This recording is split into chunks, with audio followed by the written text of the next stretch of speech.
Enola Holmes 2 is the brand new Netflix original sequel film to the 2020 Enola Holmes. Back from the original film, you have Millie Bobby Brown as Enola Holmes, Henry Cavill as Sherlock Holmes.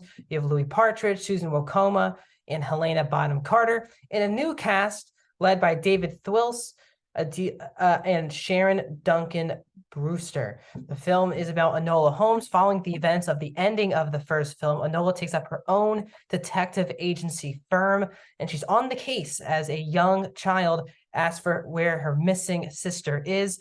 Enola is on the case while her love interest, Tewksbury, played by Louis Partridge, is now a lord now in England and has other roles to attend to. And Sherlock is on his own case as well that could be intersecting with Enola's case. The film is 2 hours and 10 minutes long and is PG-13. Welcome back to a brand new movie review here at Max Talks Movies. My name is Max Dinenberg. If you're new to the channel, please subscribe, ring the bell. We're almost at 120 subscribers, so let's get there as quickly as possible. Please like the video, guys. The thumbs up button. Please hit that thumbs up button. Here on this channel, I do movie reviews, TV show reviews, movie rankings, and a box office breakdown show. So please subscribe, ring the bell, comment down below. What are your thoughts? Do you like this film? If you've seen Enola Holmes 2, did you like this more than the first one? No spoilers in the comment section. If you have not seen it, tell me, have you seen the first one? Are you going to watch the first one leading into this one? Tell me all your different types of experiences in the comment section down below. So heading in, I did really enjoy Enola Holmes 1. It came out during the pandemic in 2020 on Netflix. Millie Bobby Brown, someone who I just love, of course, in Stranger Things. This is kind of her really only other major leading role in another project is Enola Holmes. She's also a producer on both 1 and 2. You have Henry Cavill as Sherlock Holmes. The only person not returning from the first film is Sam Claflin as Enola and Sherlock's brother Mycroft. It was scheduling conflicts, so that's why Claflin, he's mentioned multiple times, but he is, and they show some footage from the first film that he is in. But he is not in this movie. So overall, let's get into Enola Holmes 2.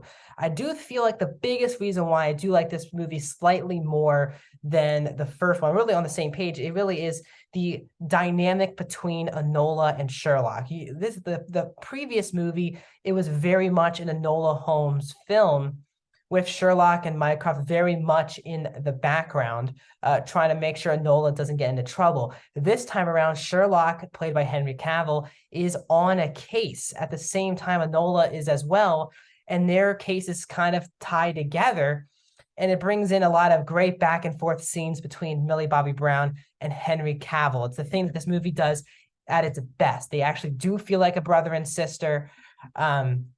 Their banter is hilarious, and they just ooze that star power charisma. Both of them do in their own ways. Obviously, Enola Holmes is, Millie is great in this role. I really do think this is so different from 11, and I think a lot of people really, I think, enjoy her as Enola Holmes. She, again, oozes all of that charisma and star power. She really does, I think, in this film. Just like the first film, there is another breaking the fourth wall scenes. And I think this movie actually is one of the rare instances of movie or shows that do the breaking the fourth wall, I think, very well. And it's really because the way Millie Bobby Brown delivers it, it's really sometimes over the top, and it really fits this movie. And Cavill's a really good Sherlock. I think it's very underrated how good he is as Sherlock Holmes. He gets in some more action scenes in this movie, which of course is fun because he is Superman. To see him in these action scenes is a lot of fun. But again, it really comes down to the banter and the dialogue between Enola and Sherlock that is the most entertaining part of the movie.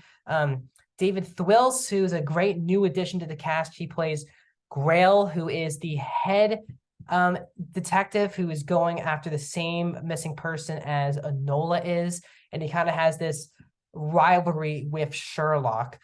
He's a great addition to the movie.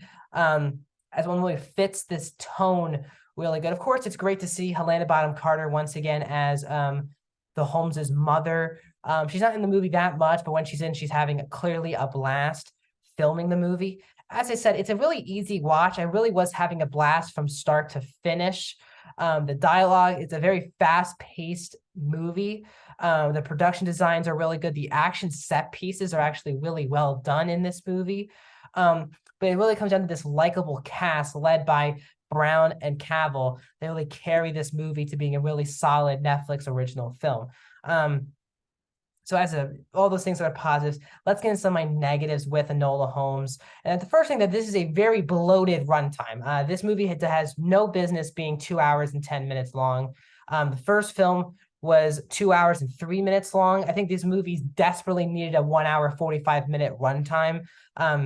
Because it's just a bit too much. Like, I was thinking we're about to be in the third act, and I was like, wow, there's still 40 minutes left in the movie. While the movie definitely is a very fast-paced film, if not every action scene or character or subplot works, you can really feel the runtime. I do think there's a bit too many subplots. I do think that bringing back Tewksbury to be the love interest again for Enola in this movie was okay. It was just a bit forced. I don't think Enola needed a love interest as a plot line in this movie. I think the movie just solely focused on Enola's case and Sherlock's case tying together, which it does for parts of the movie.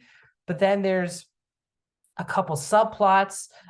When Helena Bonham Carter's character kind of gets inserted into the movie, I feel like that whole sequence, while it was well done, could have been cut out of the movie because Enola leaves London and is back where we start. It's so shoehorned in. So while I loved seeing both Edith and Eudora Holmes together helping out Enola in the situation, it just was a scene that they could have easily cut out of the movie. And you could really feel it because it didn't feel like Enola missed anything in London after what she went through with her mom on that chase scene. So for me, it was way too forced. Obviously, while I liked David Phillips's character, you can kind of see where his character's motive is coming from a mile away. I do think the movie tries to go for a bit too many twists because a lot of them are predictable. You're not really seeing too many things coming in this movie. And as I said, there's a couple just too many subplots going on. The movie is too long as well, and sometimes it complicates itself a bit too much. But overall, I know a lot of people haven't been just enjoying this. I really did enjoy Enola Holmes too. It's an easy watch. I really love this cast. I love this world. I would love to keep seeing more films or spin-offs in this world. I love Millie Bobby Brown as his character. I love Henry Cavill. So if they're going to make more, I'm totally down for it. We shall see, with obviously Stranger Things season 5 coming up and possibly a Superman movie coming up. So we'll see if they can schedule that. But I would be down for in Enola Holmes 3. I'm going to give Enola Holmes 2, on the other hand, a 3.5 out of 5. I'm going to go 72% for Enola Holmes 2. I really did have a blast. The actual mysteries, when they're actually cracking the cases, I thought was really engaging, and the cast does a great job. So that's my thoughts on Enola Holmes 2. Please like the video, subscribe, ring the bell if you're new to the channel. And more videos are coming, including a box office breakdown show, Andor review, Big Mouth Season 6 review, and a Black Panther Wakanda Forever review. I'll see you guys soon.